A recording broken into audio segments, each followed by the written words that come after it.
You're listening to SBS News. Family life has shifted dramatically during the coronavirus pandemic, with extra mental health challenges on top of balancing work and home duties. These extra pressures, coupled with COVID-19 lockdowns and feelings of isolation, have put the focus on family dynamics for parents and carers. Kellie King, who lives in Shepparton in regional Victoria, cares for her daughter who has an acquired brain injury and a grandson with autism. I think deep down in my core, I always knew that I was in a caring role, but there was also this pushback and resistance around wanting to identify as a carer because I was more looking at myself as a daughter or a grandmother or a mum, and so defining an identity that I didn't necessarily relate to or didn't want to relate to. Ms. King's parents also both have health conditions. She says she reached a crisis point last year when she was not coping with being a carer and sought help from the service Carer Gateway. Time has been a real challenge. I find it really hard sometimes to find a balance between me time and caring time. Financially has been challenging. I've gone from, six-figure type employment down to having to survive at times on carer's pension, which is challenging. Ms. King now recognises herself as a carer but says there is an unspoken stigma about the role, and she notices some struggle to ask for help.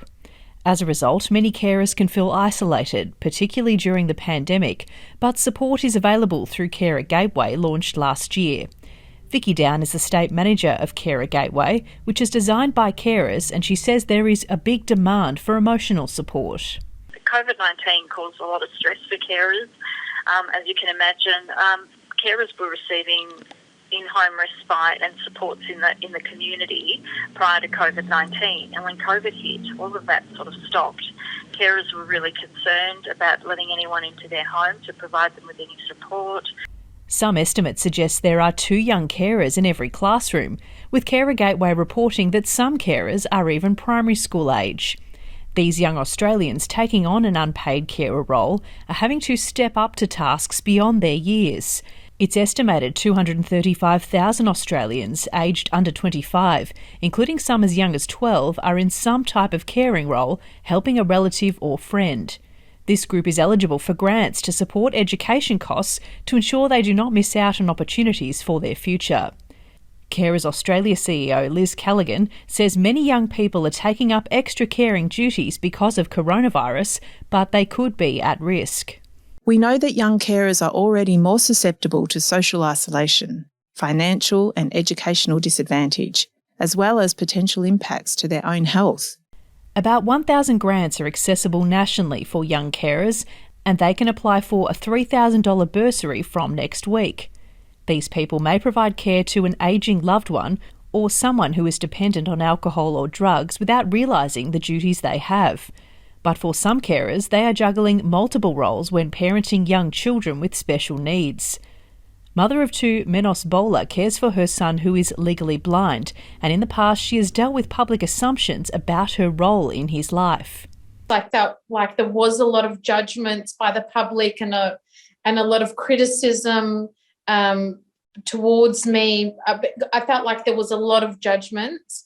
But now through the wonderful supports that are in place, Andrew has grown up so much. He is now verbal. The criminal lawyer, who is originally from Iran, has been confused with being her 5-year-old son's nanny or nurse rather than his mother. When I explain the situation, people are quite apologetic and responsive, but it still forces me to have a conversation with them. I shouldn't really have to explain what's occurring, but their comments towards me almost demands a response. Ms. Bowler is encouraging carers and other working mothers to ask for help after she got Carer Gateway assistance. This included counselling over the phone, connecting with other mothers for peer support and respite services. A common assumption is that because you're working and you're quite articulate on an ordinary day, that you would be able to ask for help. But not many people want to admit or ask for help. Last year, a National Carers survey found nearly half of participants had experienced high or very high levels of psychological distress. And the not-for-profit community provider Mary Health is reporting more than 720,000 Victorian carers are missing out on vital services, which is putting them at risk of mental health issues, particularly during COVID-19 lockdowns. A separate study about caring during the coronavirus pandemic showed that from almost 500 responses, 60% of participants lost some or all of the support services for the person they care for. And this reduction in support was cited as a reason for the carers' increase in responsibilities, with one respondent stating this is 24/7 and it's hell.